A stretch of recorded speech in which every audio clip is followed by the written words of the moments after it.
little bit of a jam just to get us started off with there, if I can get my ditto looper to work all right.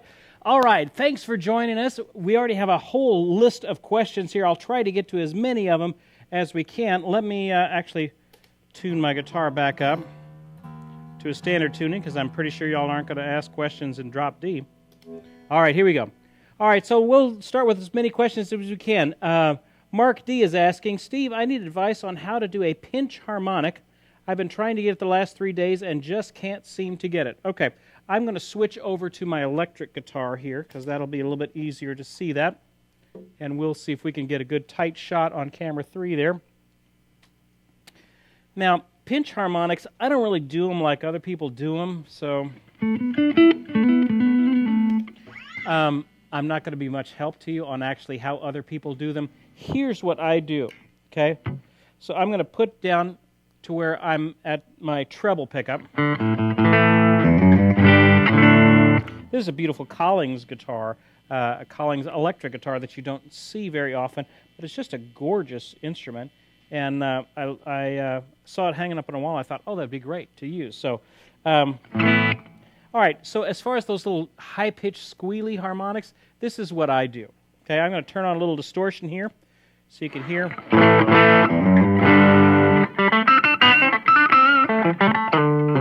Hear that little squeal way up at the top there?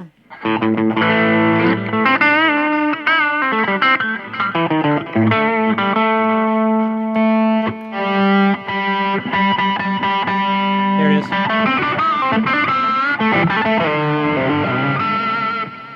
That's sort of a really high-pitched squeal. This is what I'm doing, okay? My middle finger. So I'm plucking. I've got my pick between my thumb and my first, and then I've got my middle finger, and I'm resting its nail on the string while I pick it.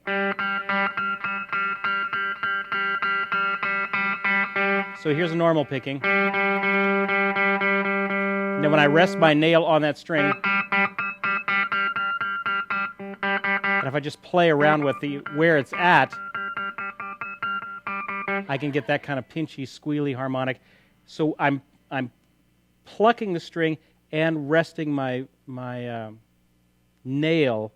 So I have my fingers are kind of back. I want you to be able to see that. So I'm plucking about an inch in front of where my nail is. And with a little bit of distortion, it comes out a little bit cleaner.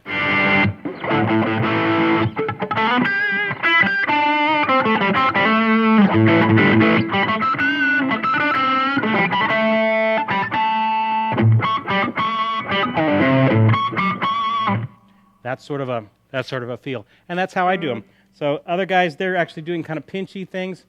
I could never figure out how to do that. I just do it with the back of my nail. So that's how I do that. Let's see. Watson34 is saying, how do you do the percussive slap in the song that I'm playing? Okay, well, let me get back to acoustic world.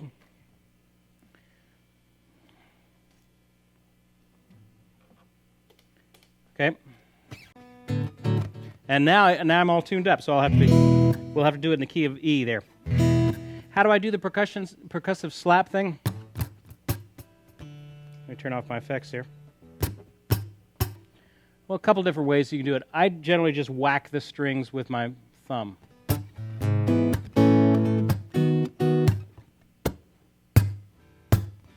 Or even my whole hand. So I'm whacking the strings so that they're popping against those frets.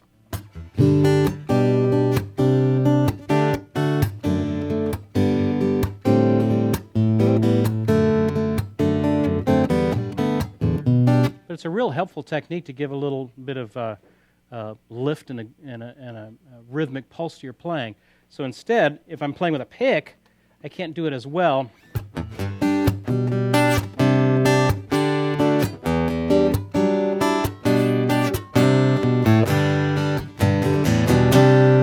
There's a different kind of popping that you can do with your pick. I don't want to get too loud here. Let me crank the volume down just a second.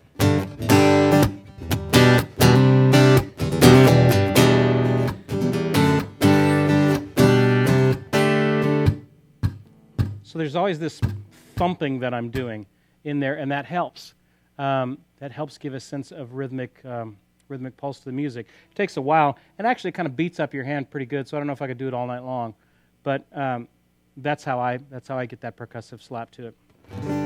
Other guys do it, they've figured out ways to do it on their own. So what I'm going to do with a pick, I'm hitting kind of this back part of my hand and even the tops of my fingers here as I'm hitting the strings. When I'm doing fingerstyle,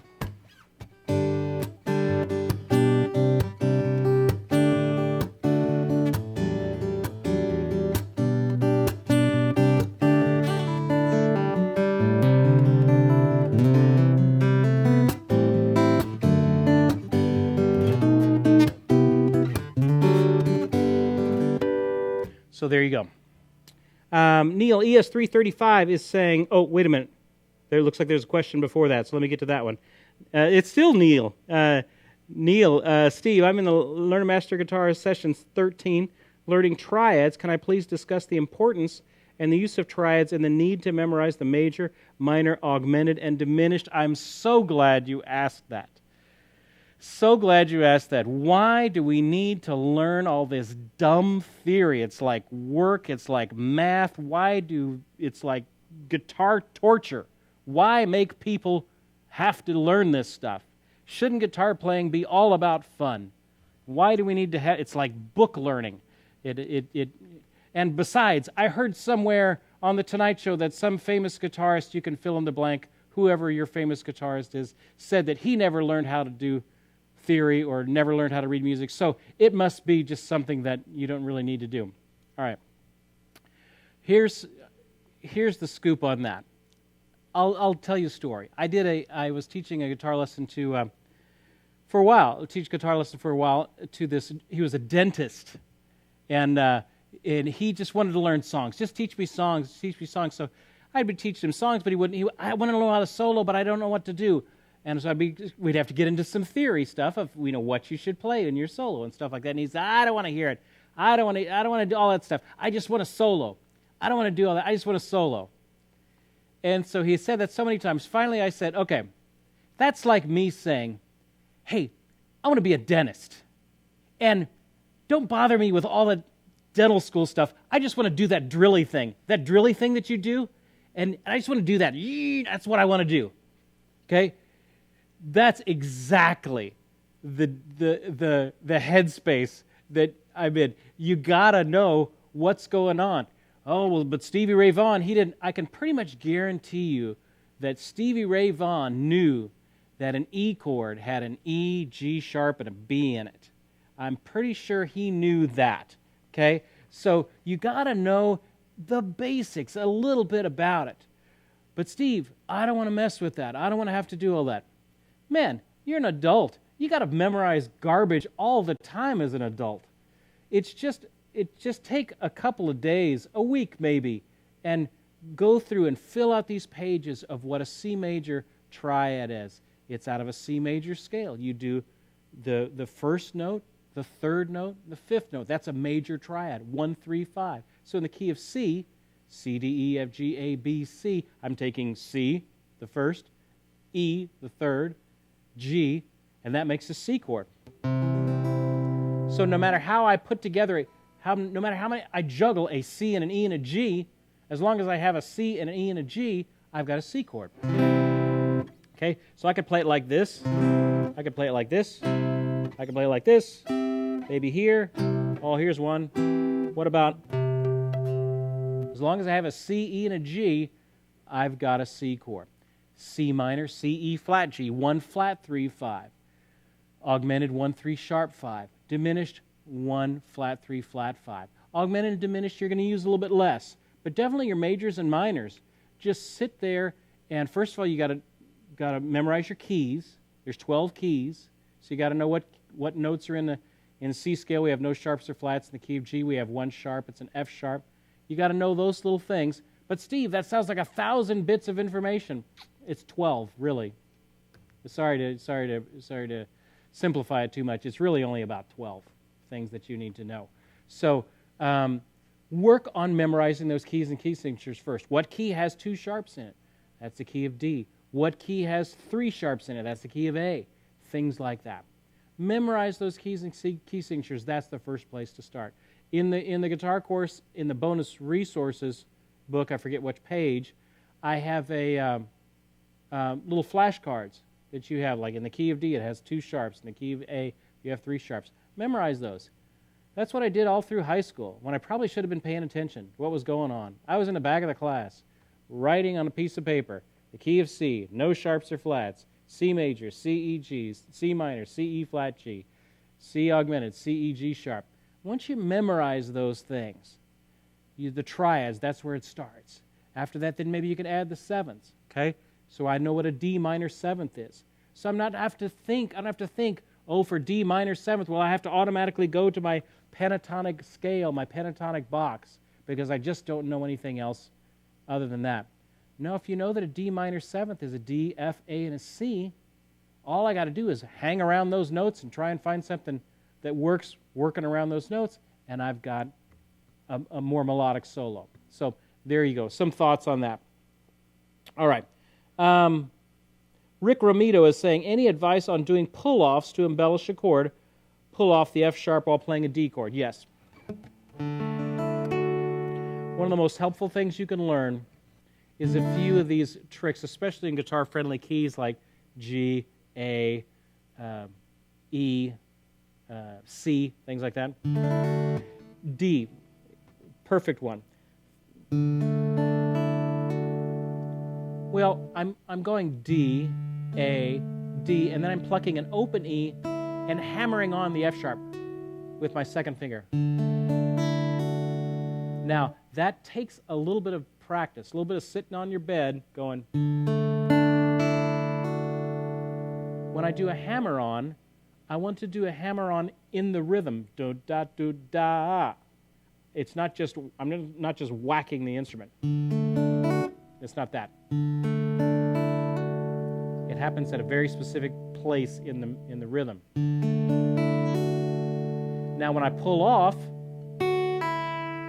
try going from the F sharp, pulling off to the open E.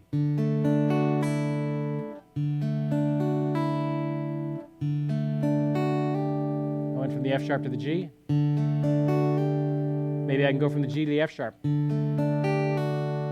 F sharp to the E. What if I did E, F sharp, G? What if I did G, F sharp, E? What if I did all of that?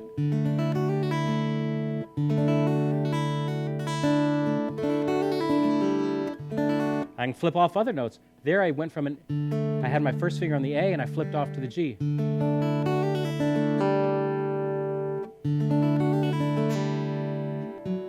What if I came over here and reached with an F sharp? How many ways can I still hang on to the guts of that D chord and play other notes?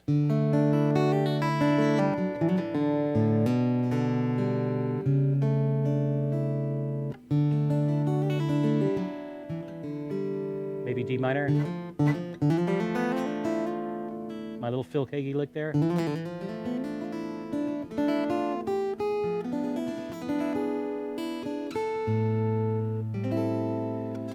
So a lot of that is just practicing these hammer-ons. How you do that little pull-off exercise. Well, let's do a hammer-on exercise first. So I get all 4 fingers. I'm starting like maybe on the first string. I'm going to go from the F sharp to the G, F sharp to G sharp, F sharp to A. That's basically it, and I'm just doing a little hammer-on exercise. Maybe I can stretch. Pull-offs, I'm going to go from 4 to 3. Now, in order to do that, I've got to have 3 already on the string. So when I hit this A, 3 and 4 are already on the string. When I pull off, I'm pulling down toward the floor. But this guy, 3, is right behind it, and he's holding strong. So it's a trickier move. It's actually much more complex than the hammer-on. And the game is to the second note that you're not picking to be as full in volume as the first note. That's the trick. So it doesn't happen overnight, but it will happen. You piddle with it for about 2 or 3 days, and a week, and next thing you know, you're doing things like...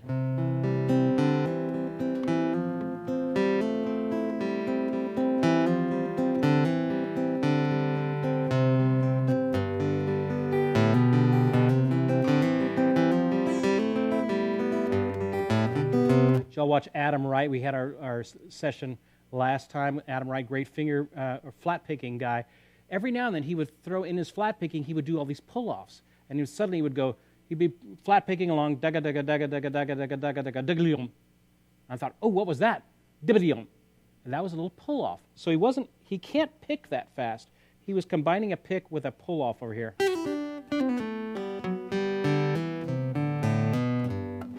That sort of things. Anyway, great question. Okay, Nick, scoot me up there so I can kind of see what that question is there. Neil ES 335 is saying, Steve, when listening to the great Joe Pass play chord melody solo arrangements, he does not seem to keep a specific time while playing, improvising. Is this what is meant by playing freely? Well, he has a tendency to do that a lot. Let me switch back to electric. And so we're going for jazz. So I'm going to go up here to the neck pickup there. Let's roll off a little bit of the tone too.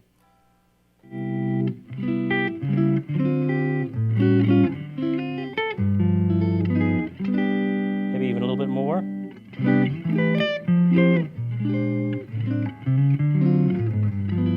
And so what Joe Pass would do, he would do, as he's playing a little melody, and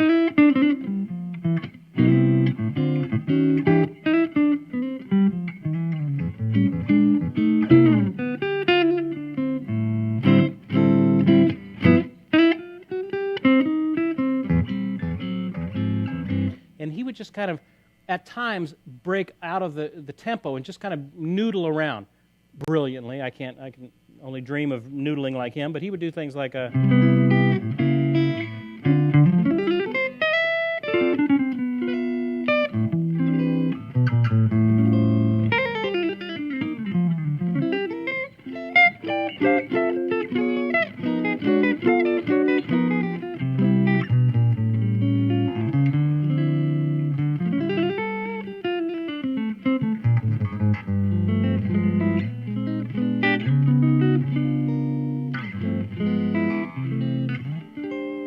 So he would just kind of noodle around there, especially when he's doing his solo guitar arrangements. And it was brilliant. It was wonderful. It was Joe Pass.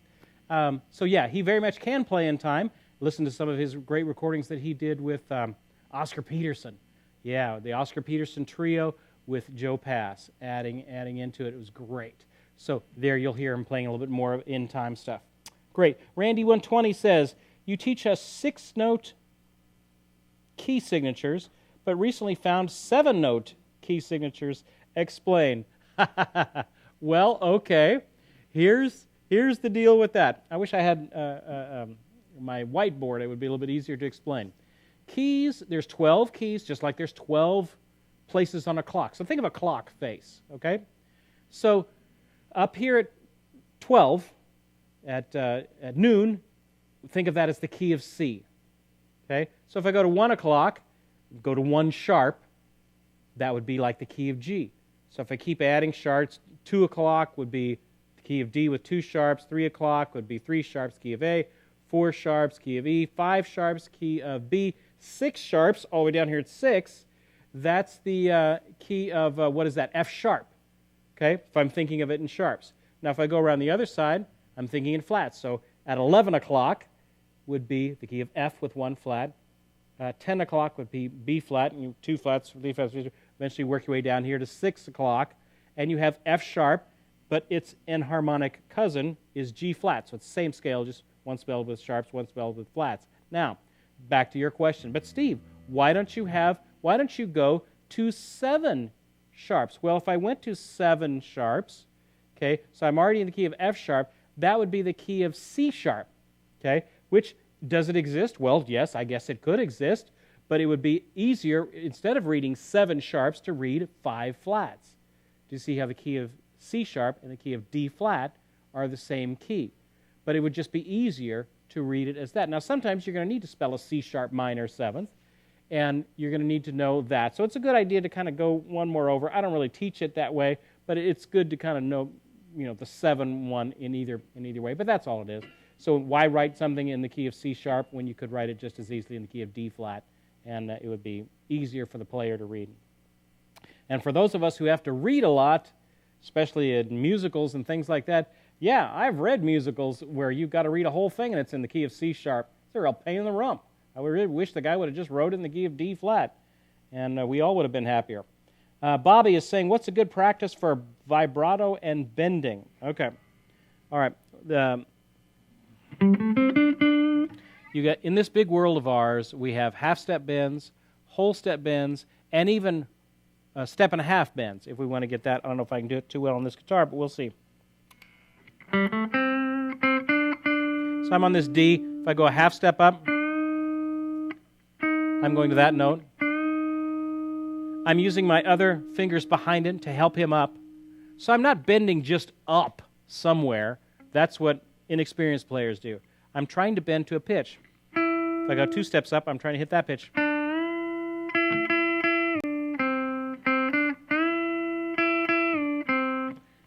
I could even go up to a step and a half if I want to.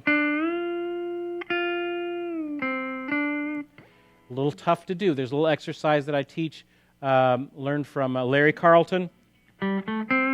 A major scale, C major scale. You can do a C. I'm going to pick at the 5th position, 3rd string, 5th fret. There's play the C.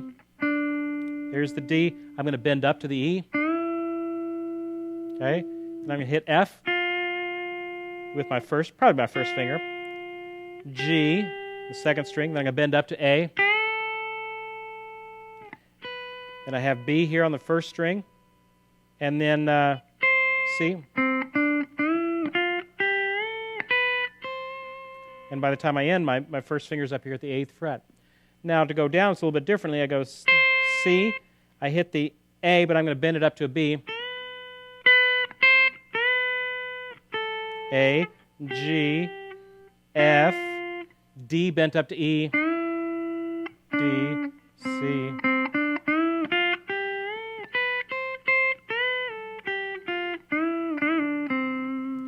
You do that a few times.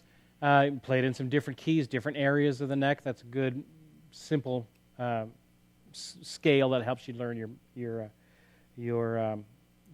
bending, half steps and whole step bends. There you go.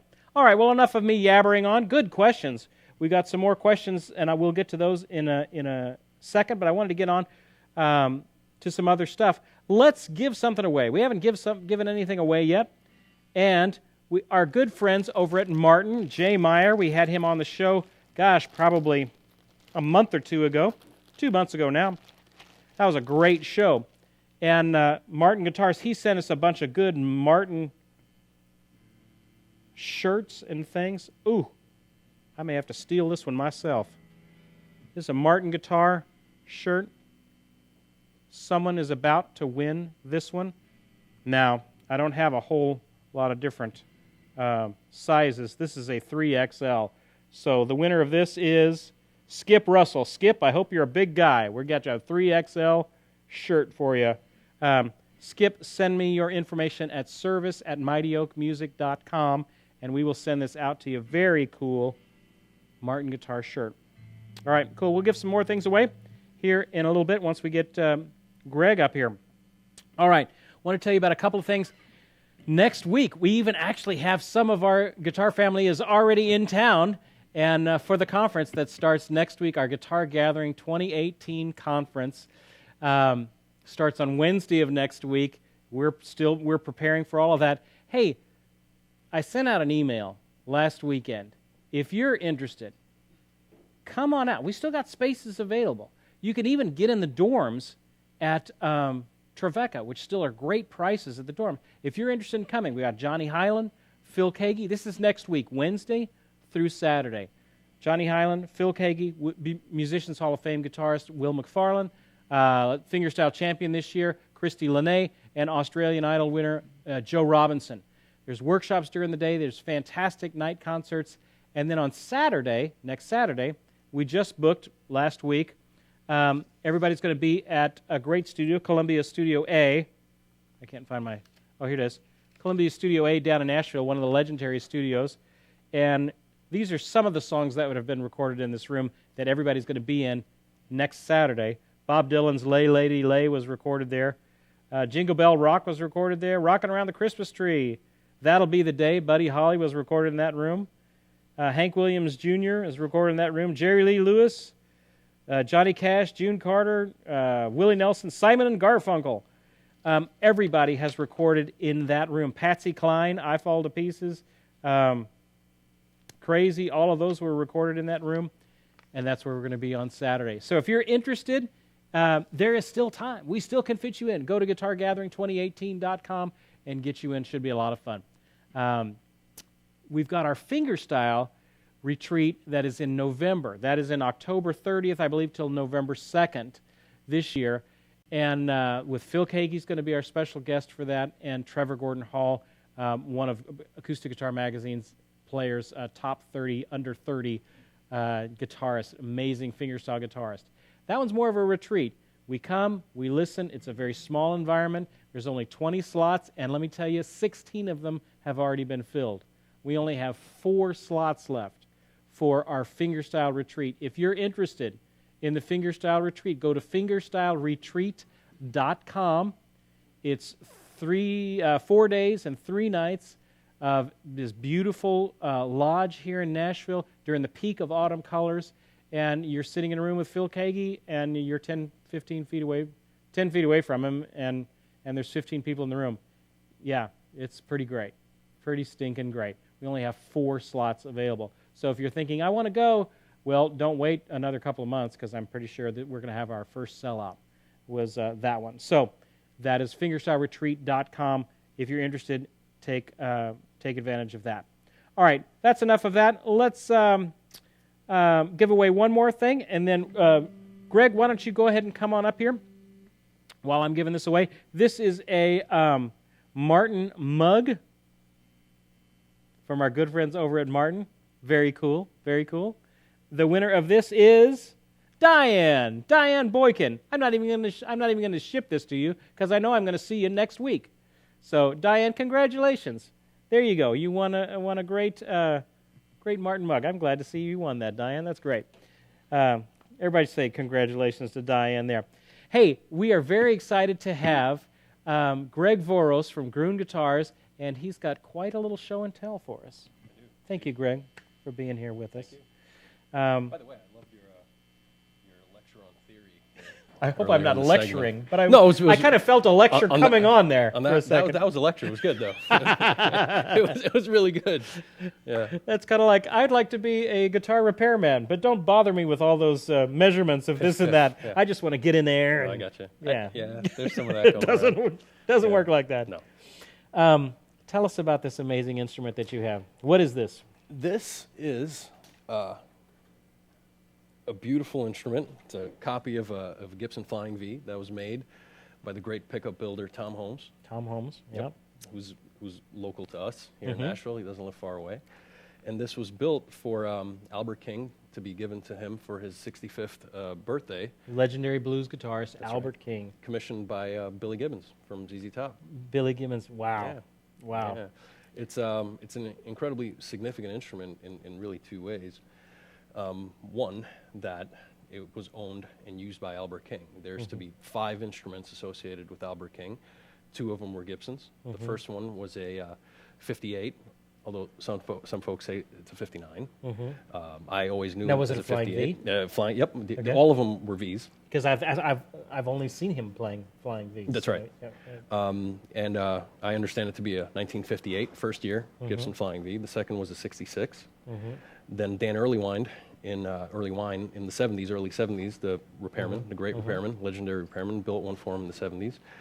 Bradley Prokopow built one in the 80s, and then this was the last one that is to be associated with Albert, and this was built in the late 90s. And these are working guitars. This is what Absolutely. he used on tour and played all the way up. This was his last guitar. That's right. So the concert that he played 2 weeks before he passed away. That's right. He played with this right. instrument. That's right. Yeah. That's right. And it's also significant because the great Tom Holmes, we all know him as a great pickup builder, and that business of his really moved forward and took off after he built this instrument. After he built it, he was going to focus on building pickups, and this was actually one of the last few instruments he built before he became the pickup guy. Yeah. And this is, if you're not familiar with Albert King, Albert played you'll notice everything's on the wrong side and That's things right. like that. He played a standard strung guitar. That's So his right. guitar was strung standard, Right. like mine with low strings on the top. But he flipped it over, and so he played it left-handed, flipped over. So the high strings were actually toward the ceiling, and the lower strings were down here. That's right. Yes, it's completely backwards, Yeah. but that's how he learned. And it worked. So the two Gibsons that he had early in his career had the controls for him on the wrong side. Right. You know, so when the three builders later came to build him his own custom instruments, it was built appropriate. It still looks goofy to most players in how they would play, but that's the way Albert King, the great Albert King, actually played his instruments upside down. Upside down. Yeah. Yeah, yeah. Yeah. But it works. I mean, I can plug it in unless you want to lay some licks on us. You know, I was actually gonna. It's not often that Where's I get to make. Oh, up the top. It's not often that I get to make commentary on how to play the guitar, especially with you around. But I actually have some input on squeals. Oh, well, please. Yeah, yeah. Please. We'll give it a go here in a minute. Okay, so this is, now it's meant to be played standing up, and of course I'm playing it. It looks all Yeah. upside down because he would play it the other way.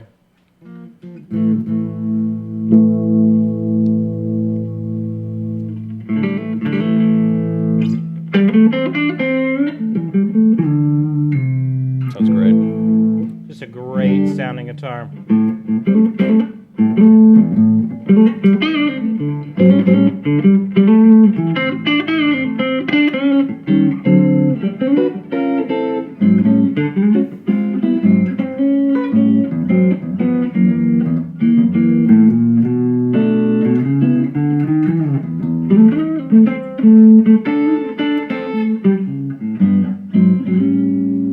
Sounds great. Just a great instrument.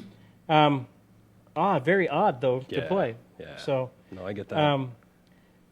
definitely now, and it's not like, I mean, it's got a curved top. It's got a car top, so the headspace behind the instrument was that Tom Holmes was going to build a flying V-shaped Les Paul. So it has a carved maple cap, It's beautiful.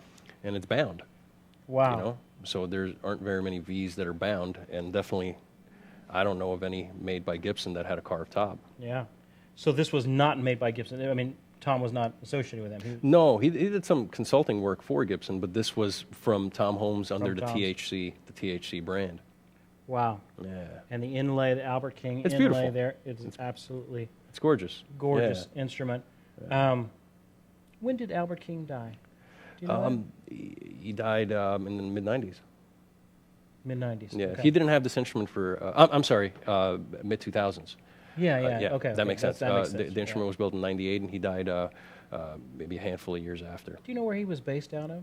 Chicago? Memphis, I would imagine. Memphis. Yeah. Yeah. Yeah. Absolutely great. And so this came, as so many great instruments come through We get some good ones. Gruhn. This is an incredible instrument, and Historic. it's historically significant. You know, in the years past, there were really 3 instruments that were associated with Albert King, and because the Prokopow he favored, that was number 4. This one being the 5th, I think people don't really have or are familiar with this instrument because he got it so late in life. Yeah. You know, Yeah. but it's just as significant, in my opinion, as the first because it belonged to him. Yeah, You know? definitely. Talk to me about the neck radius. This has a pretty steep radius on it. It's very thick, very thick at the back. So the neck is pretty thick. The fingerboard radius itself has more of an arch than most Gibsons. That's why it feels different. different. Yeah, Yeah, it it feels definitely different. feels different. This is not the norm for a flying V, as far as the radius goes. You know, but it's got a great feel to it, and I could totally imagine playing it. You know, it's a beautiful thing. There you go. Yeah, it's a great guitar. You know. It's a great instrument. Yeah. Pickups, anything? So Fancy? the Are those entire stock instrument, pickups? the entire instrument was built by Tom Holmes, the great pickup builder. But the pickups are not Tom Holmes. The pickups are actually later Gibson pickups, later patent number Gibson pickups. I was thinking they look Yeah. exactly like the. Yeah. Yeah. They look great. They fit. They work. I think this instrument really had a lot to do with where Tom Holmes is today in terms of his inspiration behind wanting to build the greatest PAF or a copy of a PAF, a Gibson PAF ever made, and he did it. And he did it. That's why he's so successful today. I've never seen anything like it. especially with the arch top. Oh, it's beautiful, beautiful red. It's got some nicks and some use Yeah, in it. Because this was a working guitar. This It's wasn't, played. Yeah. Carved maple cap, 2-piece mahogany body, mahogany neck, ebony board with pearl inlays. Yeah. Lucy. Yeah. Very Lucy. cool. Yeah. Very cool. yeah. And then what does the back look like? Nothing, just a standard back. It's pretty standard. Yeah. And so, In that way. those of you who might be interested about this, we've got the link to this. Doug has had that, and the link to the Gruhn's link to it, so you can get the official thing. But it comes with the case. Yep. Comes with I think It comes with a letter. It comes with photographs of him playing the instrument. So it's ready to go. Wow, Yeah. it's just amazing the types of instruments that come through here. I saw that last week that there's a bunch of instruments up on the second floor from Vince Gill. Vince Gill. There's still a few from the collection of Vince Gill. We have the 2 instruments that are associated with John Denver. That's right. Beautiful, beautiful instruments. He's had those instruments for a very, very long time, recorded huge hits with both of his instruments. They're here. You guys can check them out on the website. Right now we have 2 Warwick basses that were owned and played by Jack Bruce from Cream. And that's, memorabilia stuff. That's instruments that we have, and that's not really our focus. That's not really what we're known for. We're known for vintage. Yeah. But we also happen to have great memorabilia pieces as well. Yeah. Just amazing the instruments that come through the store and the music that's around here. This past week has been the CMA conference, not really conference or convention, it's just CMA Fest. Yeah. And I think about a gazillion people have been here between that and Bonnaroo. That's right. Was going on simultaneously. I heard this morning that the city has determined that they are not going to have those 2 at the same time anymore. Probably not a good idea. Right, 2 of the world's largest Yeah. music festivals on the same days. Yeah, it stressed out the city and quite a bit on handling that many people. And Everyone had a good time. Everyone had a really good time. Everything Our friend Johnny Hyland played on Broadway. I think it was Thursday night. Yeah, And it was a packed house. yeah, It was a great time. yeah. It was. I know we had some. One of our Learn a Master Guitar family was down this past weekend. KC and his lovely wife, and he was down here. I gave him a lesson while he was down. If anybody's ever coming through Nashville for business or just for fun or something like that, give me a call. We'll get together. We'll try and do something or grab a lesson. I did a lesson with KC while he was here. We've had lunch with countless people that have come through. Many a folk. Many a folk. You'll be surprised how easy it is to get Greg and I for lunch. Yeah. So It's a good time. I'm looking forward to the gathering as well. that's right. And you're going to be helping out teaching 2 same course twice about guitar setup and maintenance. Tell We'll do us about a setups. little bit Yeah, about, we'll do setups. So me and one of my repair guys, will set up like the last decade. Yeah. We have not done 10 consecutive right. conferences, but this is the 10th year That's right. that we've been doing. The first conference we did, and Global. that was the first one That's right. that you were with us, Global. 2008 at the Global Cafe. That's right. It was just 3 days, That's right.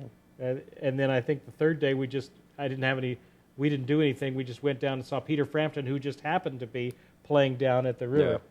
And so That's we saw awesome. Peter Frampton. Yeah. It's crazy to think. But so I'll be setting up instruments for 3 days. And I think the first 2 days I'll have a workshop, maybe an hour-long workshop each day, both Wednesday and Thursday.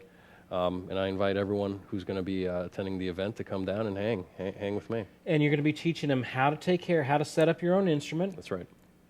Where to make adjustments, how to make adjustments, in what order to make the adjustments so you can have an instrument that plays better. Yep. And it's pretty straightforward. I've been doing this for some time now, teaching folks about how their instrument actually works from a different point of view than obviously what you do. But my approach is pretty straightforward and it's systematic in terms of what adjustments need to be made in what order to have a fantastic playing guitar. And it really isn't that difficult. There really is a lot of mystery and voodoo behind the basic setup. Yeah. And I really try and simplify all of it so that everyone is comfortable in working on their own instruments at home, because it's fun. It's fun. And you should be able to do, the basic repairs yourself. I mean, you can always take it down to the local music store and pay somebody to do it. Sure. But why do that if you can learn how to do basic things, basic care on your own instrument? Yeah. Checking out various things, being able to set the doing a common setup. Yeah. Adjust your neck. Very things like few that. instruments are completely out of whack. Very few instruments. I would imagine those instruments were never properly set up in the first place. But if you have your instrument set up really one time well, the rest of the coming years are just maintenance, and that maintenance every year might be a small truss rod adjustment. Yeah. And that's it. You know, you don't need an overhaul every year. It's not going to go that far out of whack. Yeah. Really, and everyone's able to do it, and you have most of the tools probably in your garage or at home to get it done, minus the truss rod adjustment tool, which should come with your instrument if you're purchasing it new. Yeah.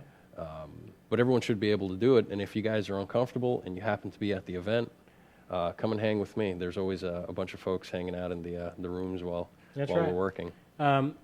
Greg now he used to just come and do setups. Now he's got a helper with him, and they are running morning, noon, and night for all during the conference, setting up guitars. And I think it's a great service.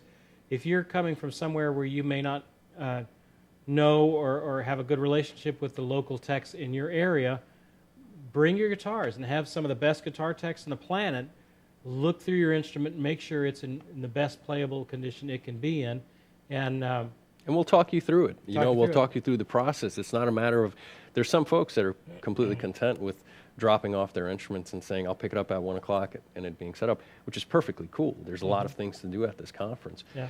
But if folks want to actually hang out and ask questions, that's what we're there for. Yeah. That's what we're there for.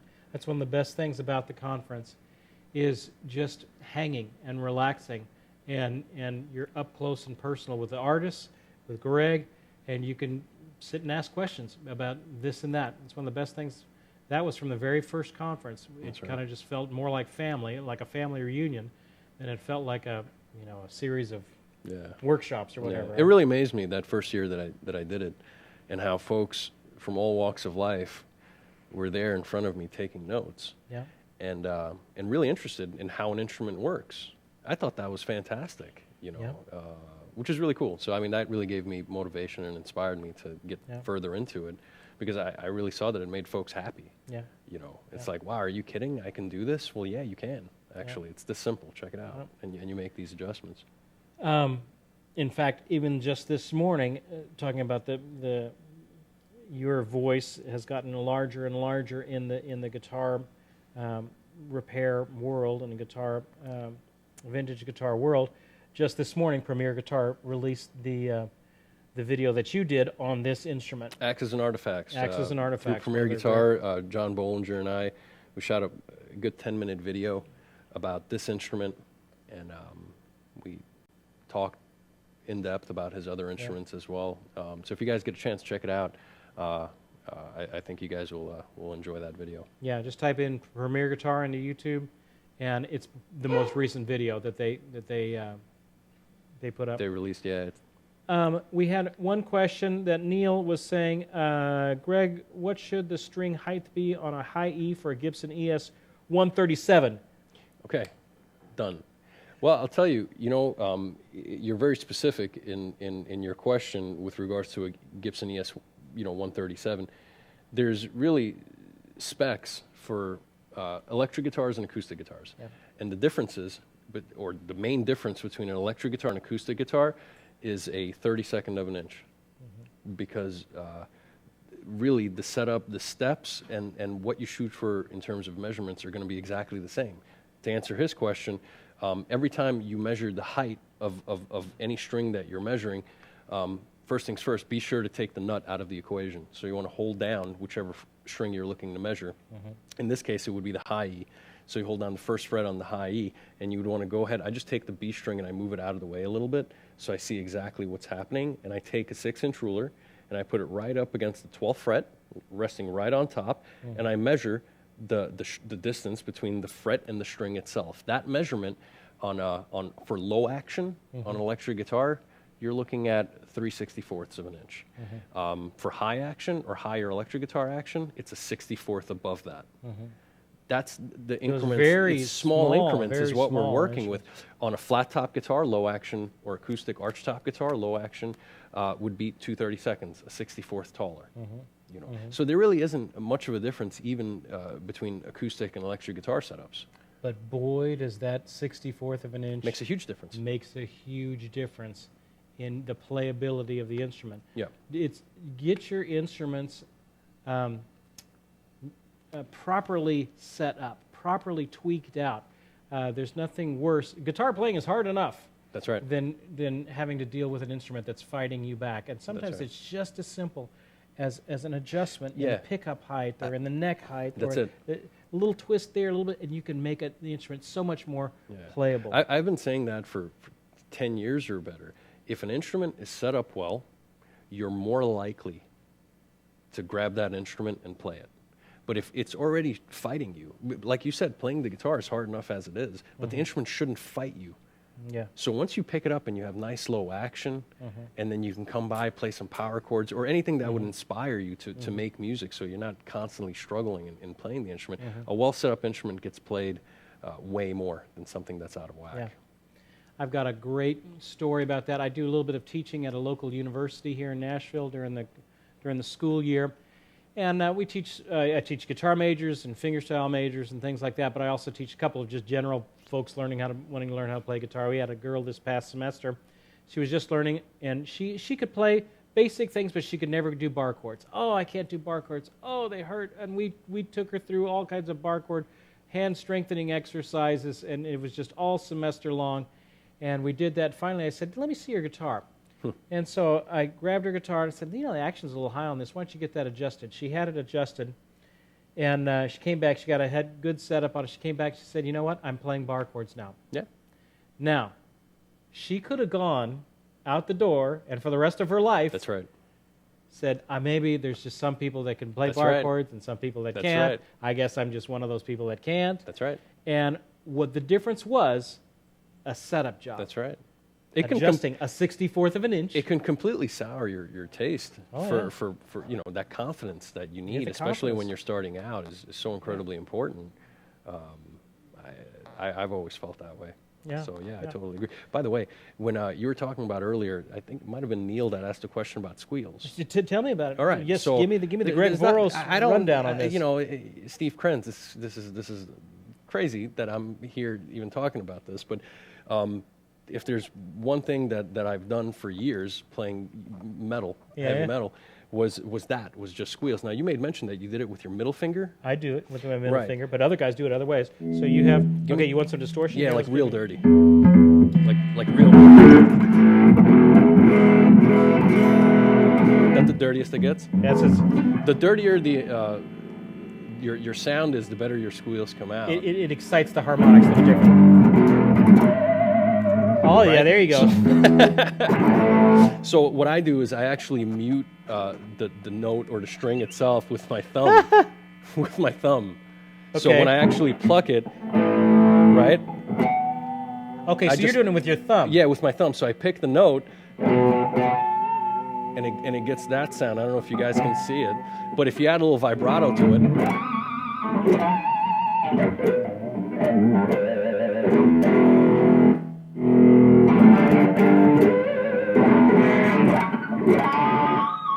Right?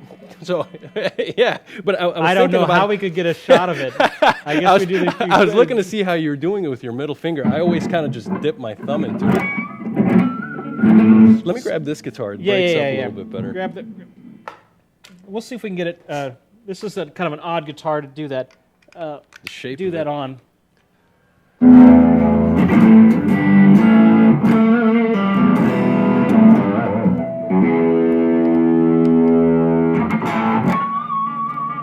You're really just grabbing it.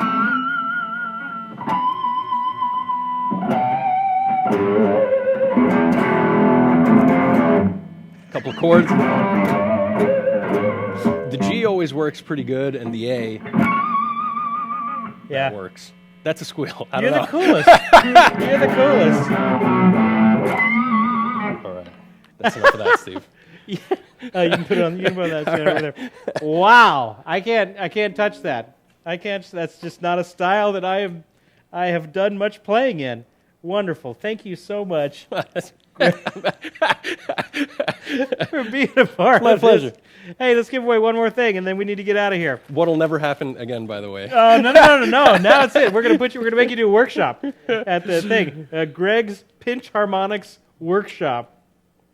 All right. This is a very cool Martin guitar T-shirt, red with their standard logo on it. The winner of this is Mike C. Mike C., you have just won this. Send me your information, Mike, at service@mightyoakmusic.com and address, what you want, your screen name, things like that. So the winners tonight were Mike C., Diane Boykin, and somebody else at the beginning. So there you go. Doug H. is saying Greg has to play more. So Thanks. Like more practice? That's right. Probably so. Yeah, thanks, though. Woo! All right. Hey, all right, we need to get out of here. We will not be doing a guitar lesson next week because it's conference week, and then we're not going to be doing a live lesson after that because I'm going to be sleeping that entire week after the conference. I wanted to just encourage you as we're kind of closing out here, and Greg can chime in as well. As you're trying to learn how to play, don't be afraid to experiment on your guitar. To experiment with, like, even just the pinch harmonic thing. Now, did anyone teach you that, how to do that, or did you just kind of mess around until you found it? Yeah, I mean, this was before online and before YouTube and before all this stuff. So, I mean, I was listening to all these guys and I was trying to figure out how to Dimebag Darrell, all these, Zach Wild, he was huge for me. Yeah. So the trick to Zach Wild's squeal in that would be to tune it down, to use super heavy strings, tune it down to like C sharp, and overdrive the daylights out of it. The dirtier it gets, the more these squeals really stand. harmonic. But yeah, so I mean, I just had to play all the time and figure out what these guys were doing. And maybe you had a friend of yours that was able to pick it up, and he'd come by and teach it to you or whatever it might be. But You can learn so much by just leaving some time at the end of your practice sessions to just explore. that's right. Create, just play around with different ways of playing. You know, nobody taught me. I remember one of the first things I learned was sliding. Nobody taught me that, but I just thought, oh, whoop, hey, that's kind of cool. Yeah. And then I tried to figure out how to do it a few times and how to add it in some different things. One of the first guitar techniques I learned, and that was not because somebody told me, but because I was just piddling around with it one day, and I came up with a technique. Don't be afraid to create, Sure. to experiment on your instrument for techniques. I remember was doing Wes Montgomery kind of octaves, jazz octaves. Couldn't figure out how he was doing them, and I had my way of doing them. And then I was eventually messed around with it and thought, oh wait, if you do it all thumb, that's how you get that super warm sound that he gets. I was always doing them with a different finger. And then, I'm sorry. Yeah, no, that's it. So And then even guys like Ethan Case. Yep. You know, I mean, the way his style and how he plays his instrument, you can tell, I mean, that he's a fantastic guitar player, but that extra time that he spent out of the box, Yeah. tapping, hammering, two necks at the same time, Yep. that's how you get it. That's Yeah, how you that's come up how with you these do it. new sounds and just these beautiful ways of creating music. And you're going to make a ton of mistakes. Most of what you try is going to be a Sure. mistake, and it's going to sound terrible. Sure. What you're looking for is the one thing that works. My son, Daniel, used to juggle. He probably hasn't juggled in a long time. I don't know. You probably have never seen Daniel juggle. Yeah, I have, yeah. But he would juggle. And one thing I learned when he was in those circles of juggling is is that in juggling things, this was very astounding to me. They don't worry about the drops. They don't worry about the drops. What they're counting is the catches. They're not worried about the drops. They're not counting how many times you fail. They're counting how many times you got it right. And you're trying to get that number to go up. So with all of that, don't be afraid to keep working, keep experimenting on your own instrument, and you can get where you need to go, and you're going to make a lot of drops. Don't worry about them. Don't worry about them at all. What you're worrying about is trying to find that one or two things that worked and then trying to make the most out of that. That's right. Yeah. That's right. All right. That's enough of me blathering on. I want to thank our producer, Timothy, tonight. And chat, Nick is helping us out on chat tonight. Thank you, Nick, for being here our wonderful studio audience that is here as well. Thank you guys for being here. Going to be a great conference next week. And if you're in the Nashville area, come join us. Otherwise, we will keep up the great work in your own learning, and we will see you guys next time.